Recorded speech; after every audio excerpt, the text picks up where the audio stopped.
Friends, स्वागत है आपका लर्न MIS में। यहाँ पर हम सीखेंगे MS एक्सेल, वो भी बिगिनिंग लेवल से, शुरुआत से। ठीक है, तो शुरुआत से MS एक्सेल सीखने के लिए से हमारे कुछ दोस्तों का जो है कि रिक्वेस्ट था कि भाई हमें शुरू से सिखा दो MS एक्सेल, हमें भी MIS में जॉब करना है, अपनी फील्ड को चेंज करना है। ठीक है, तो इसके लिए जो है कि मुझे सीखना है, मुझे बता दो। तो मैंने सोचा कि चलो ठीक है, क्यों ना सबको मैं सिखाता हूँ। बहुत लोगों की ज़रूरत, हमारे बहुत सारे ऐसे दोस्त हैं जो कि ग्रेजुएशन कर लिए हैं, हाई स्कूल इंटर के बाद, या जो पढ़ाई कर रहे हैं, उनको भी आगे ज़रूरत पड़ती है इस चीज़ की। ठीक है, तो ये स्किल्स अगर आप सीखे रहेंगे तो आपको फ्यूचर में काम आएगा, क्योंकि कोई भी स्किल्स है, आपने कुछ ऐसा चीज़ें नहीं जानते हैं तो आप जो है इस चीज़ को सीख लेंगे ना, तो आपके लिए फ्यूचर में बहुत अच्छी, मतलब आप अपने करियर को बना सकते हैं इस फील्ड में, और एक अच्छा रेपुटेशन ट्रेड वाली जॉब भी आपको मिल जाएगी। इतनी सारी कंपनियों में इतनी रिक्वायरमेंट है जॉब की MIS फील्ड में, बट स्किलफुल लोग नहीं है। तो वही मेरा कहना है, मेरा टैग है कि भैया सीखो वही जो काम आए आपके, ऐसी चीज़ें मत सीखो जो काम ही ना है। तो इस चीज़ को आप शुरू करिए। चलिए ठीक है, तो हम शुरू करते हैं MS एक्सेल। अब MS एक्सेल पे आते हैं। देखिए, इंट्रोडक्शन का एक पार्ट है, तो मैं सोचा शुरू से आपको बताता हूँ, क्योंकि शुरू से अगर आप जानते हैं, सारी चीज़ें सीखे हुए हैं, तो आपके लिए बहुत ही बेस्ट होने वाली है यह। तो दोस्तों, आप इस वीडियो में बने रहिए आगे तक, क्योंकि वीडियो हो सकता है थोड़ा सा लंबा हो, क्योंकि मैं सारे पार्ट्स को क्लियर करूंगा A to Z beginning level पे, ताकि आपको A to Z, अगर आप बिगिनर है ना, जैसे मान लीजिए स्टूडेंट है या कोई भी है जिसको कुछ नहीं पता है एक्सेल के बारे में, उसको भी समझ में आया। जैसे आप क्लास में जाते हैं ना पढ़ने के लिए, तो क्लास में क्या होता है, किसी भी इंस्टीट्यूट में जाते हैं तो ऊपर ऊपर आपको पता होता है। आप जब एक्चुअल में काम करने के लिए जाएंगे तो काम करते टाइम पे आपको पता चलेगा कि यार मैंने जो भी सीखा यहाँ पे कोई यूज ही नहीं हो पा रहा है, क्योंकि काम करने का इन्वायरमेंट और तरीका अलग होता है। और जो आप किसी भी इंस्टीट्यूट या कहीं भी सीखते हैं तो वो अलग ऊपर ऊपर से बता दिया जाता है ऑप्शन के बारे में, काम कैसे होता है, ये चीज़ें आपको नहीं पता होती हैं।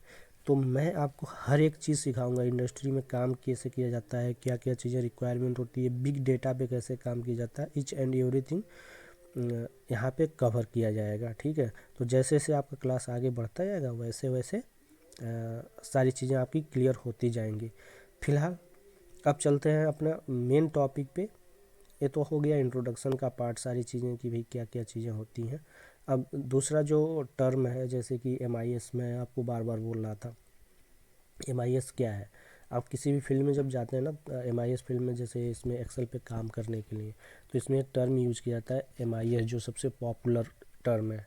ठीक है, एक होता है बिजनेस एनालिस्ट। जैसे आपको नाम से ही पता चल होगा कि किसी भी बिजनेस को एनालिसिस करना है, तो बेसिकली इस एप्लीकेशन के थ्रू इस पर काम करते हुए किया। वर्क फोर्स मैनेजमेंट, ये भी एक टर्म है।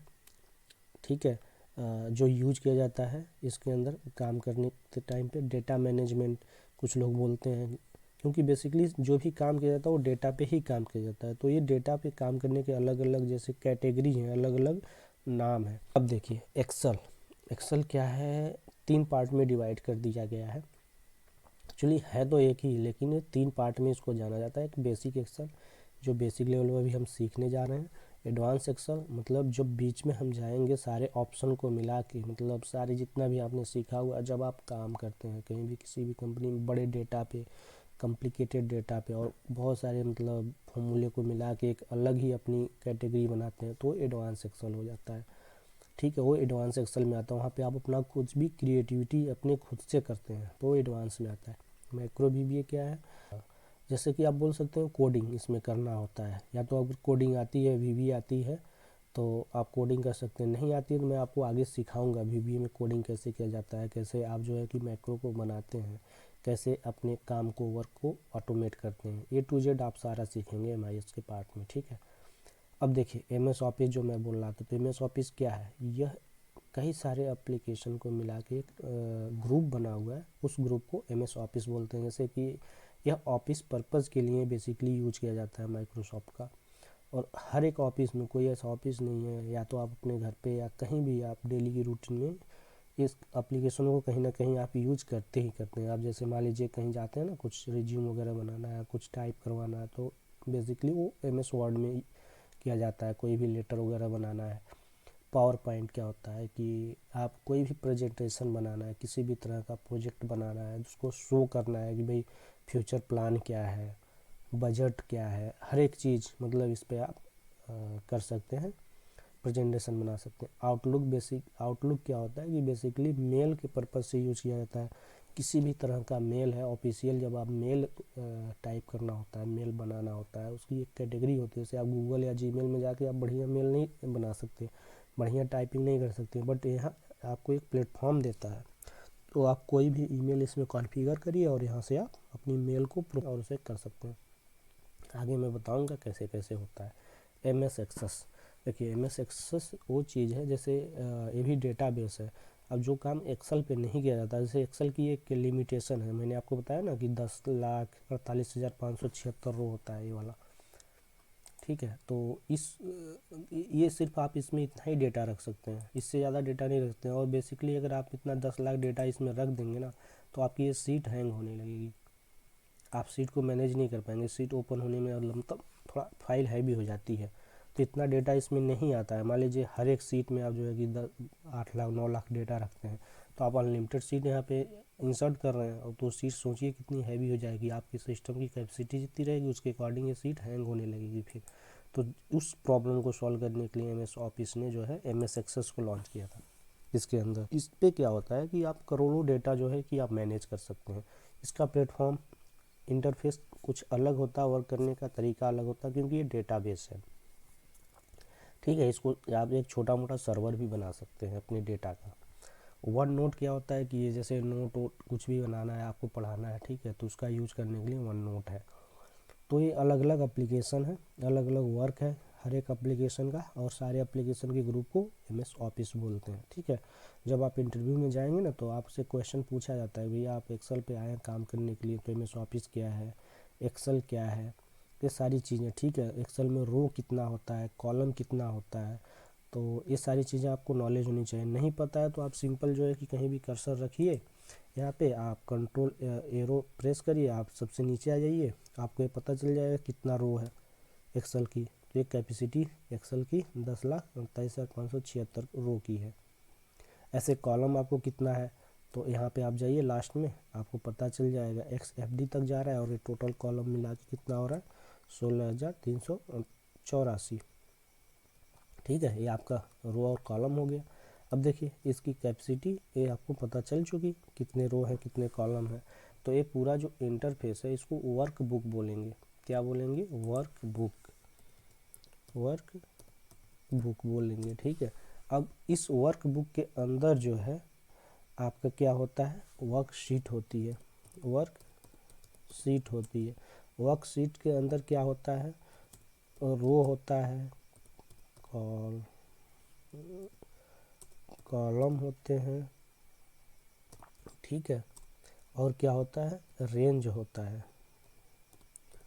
ठीक है। ये सारी चीज़ें होती हैं, ठीक है। अब आपको पता चल चुका के अंदर वर्कशीट है। अब वर्कशीट जो है आपको काम करने के लिए होता है, सारा ब्लैंक होता है, ठीक है, इस पे सारे काम किए जाते हैं। अब उस वर्कशीट के अंदर जो है क्या है, रो कॉलम है, सेल है, रेंज है, सॉरी एक चीज़ तो हमने लिखना भूल गए, सेल, ठीक है, सेल और ये सारी चीज़ें CD चल रहा है, इसको बोलते हैं कॉलम, ठीक है। और ये जो न्यूमेरिक पार्ट चल रहा है 1 2 3 4 5, इसको बोलते हैं रो, ठीक है। अब इस रो और कॉलम के इंटरसेक्शन पे जो बनता है उसको बोलते हैं सेल। अब जैसे मान लीजिए ये वाला कॉलम है, इस पर क्लिक किया, हमने इस कलर दे दिया, फिर यहाँ पे हमने क्लिक किया और एक कलर दे दिया, और ये वाला जो पार्ट है ये जो बन रहा है इसको क्या बोलेंगे, सेल बोलेंगे, ठीक है। अब ऐसे देखिए जितने भी A1 A2 A3 ये सब चल रहा है, ये सेल बनते जा रहे हैं, सारे सेल बनते जा रहे हैं, ठीक है। तो ये आपको समझ में आ गया कि रो क्या है, कॉलम क्या है, सेल, ये सारी चीज़ें होती हैं, ठीक है। अब देखिए ऊपर आते हैं, ये जो ऊपर दिख रहा है आपको फाइल, होम, इंसर्ट, इसको बोलते हैं मेनू बार या रिबन टैब, ठीक है। इस एक मतलब मेनू पे क्लिक करेंगे या रिबन टैब पे क्लिक करेंगे तो इसके अंदर रिबन ग्रुप आता है। ये सारा जो भी आपको दिख रहा है ना, ये सारा रिबन ग्रुप है, ठीक है। ये अलग अलग ऑप्शन होता है ना, जैसे एक ऑप्शन के अंदर सब ऑप्शन है, सब ऑप्शन का है पूरा एक ग्रुप है, मतलब एक बंच है, ठीक है। ऐसे आप यहाँ पे ये देखिए एक क्लिप बोर्ड, ये पूरा एक क्लिप बोर्ड का ये पूरा ग्रुप है, ठीक है। ये फॉन्ट, अब फॉन्ट के अंदर क्या क्या चीज़ें आती हैं उन सारी चीज़ों का ये पूरा ग्रुप है। मतलब फॉन्ट के अंदर बोल्ड, इटैलिक, अंडरलाइन, बॉर्डर आता है, कलर आता है, सारी चीज़ें का फॉन्ट का साइज चेंज करना है, फॉन्ट डिज़ाइन चेंज करना है, सारा एक ग्रुप हो गया, ठीक है। अब ऐसे अलाइनमेंट, अलाइनमेंट के अंदर जो है कि सेंटर करना होता है ना, जैसे आप कोई भी काम करते हैं उसको मिडिल में लिखना है, राइट लेफ्ट कहाँ करना है वो आप अपने हिसाब से डिज़ाइन करते हैं। तो ये अलाइनमेंट एक एक ग्रुप हो गया है पूरा, ठीक है। तो ऐसे जो ग्रुप है इसको बोलते हैं रिबन का, रिबन टाइप के अंदर जो होता है इसको रिबन ग्रुप बोलते हैं, ठीक है। अब ये आपको समझ में आ गया, ABCD जो चल रहा है, कॉलम हो गया, ये रो हो गया, ठीक है।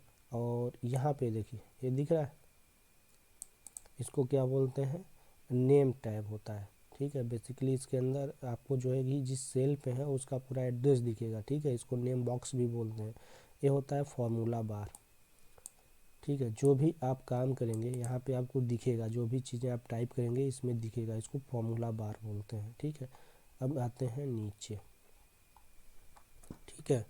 नीचे आपका ये जो दिख रहा है स्टेटस बार है, जो भी आप वर्क करेंगे यहाँ पे स्टेटस दिखेगा। जैसा कि मैं आपको यहाँ पे दिखाया था कि आप जो चीज़ सेलेक्ट कर रहे हैं ये, ठीक है, उसका पूरा डिटेल दिखाता है। जैसे मान लीजिए मैंने इसको सेलेक्ट किया तो यहाँ दिखा रहा है काउंट 5, यानी हमने जितने भी कंटेंट सेलेक्ट किए हुए हैं वो 5 नंबर तक है, मतलब 5 है उसका काउंट। और भी नीचे आते हैं देखिए काउंट बढ़ता जाएगा, ब्लैंक को स्किप कर देगा, नहीं काउंट करेगा। मतलब यहाँ पे कुछ चीज़ें मेन जो है कि स्टेटस आपको दिखाता है। अगर मान लीजिए यही न्यूमेरिक होता है तो उसका पूरा जो है कि सम दिखा देता है, काउंट दिखा देता है। देखिए इस पे आइए और यहाँ पे देखिए 7 सम दिखा रहा है, यानी 7 मैंने सेलेक्ट किया हुआ है, फिर उसका एवरेज एक, मतलब जो भी आपका है, ठीक है, काउंट 7 दिखा रहा है।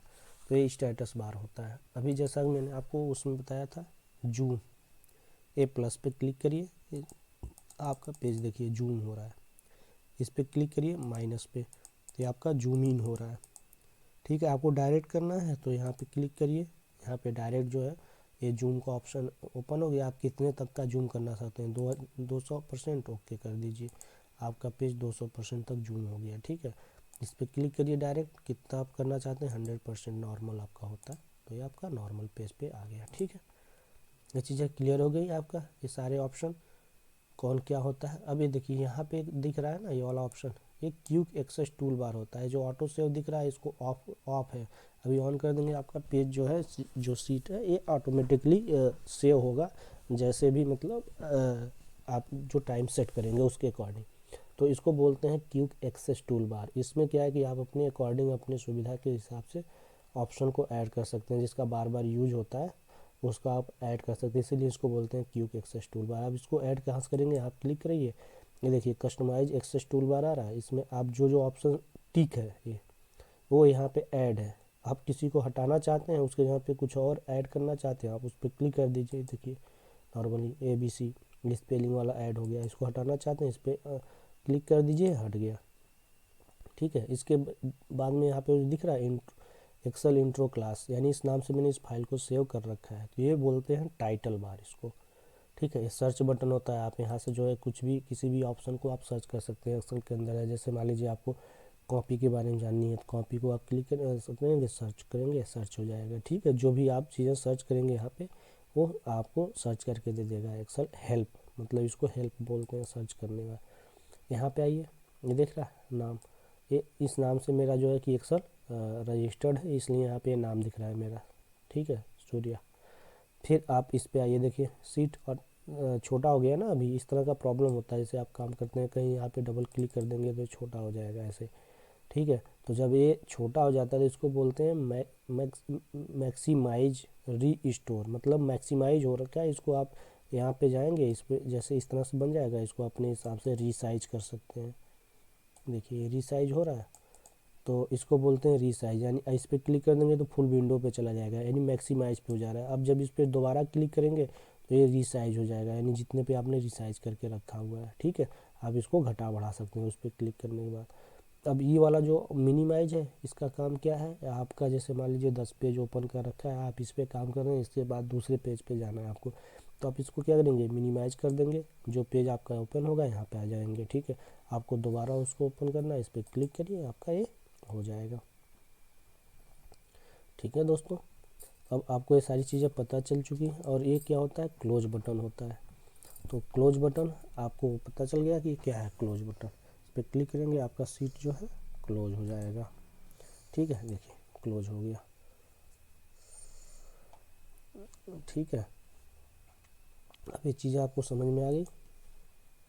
अब दोबारा से आपको ओपन करना है एक्सेल, तो आप कहाँ जाएंगे, विंडो पे जाएंगे, यहाँ से आप ओपन कर सकते हैं।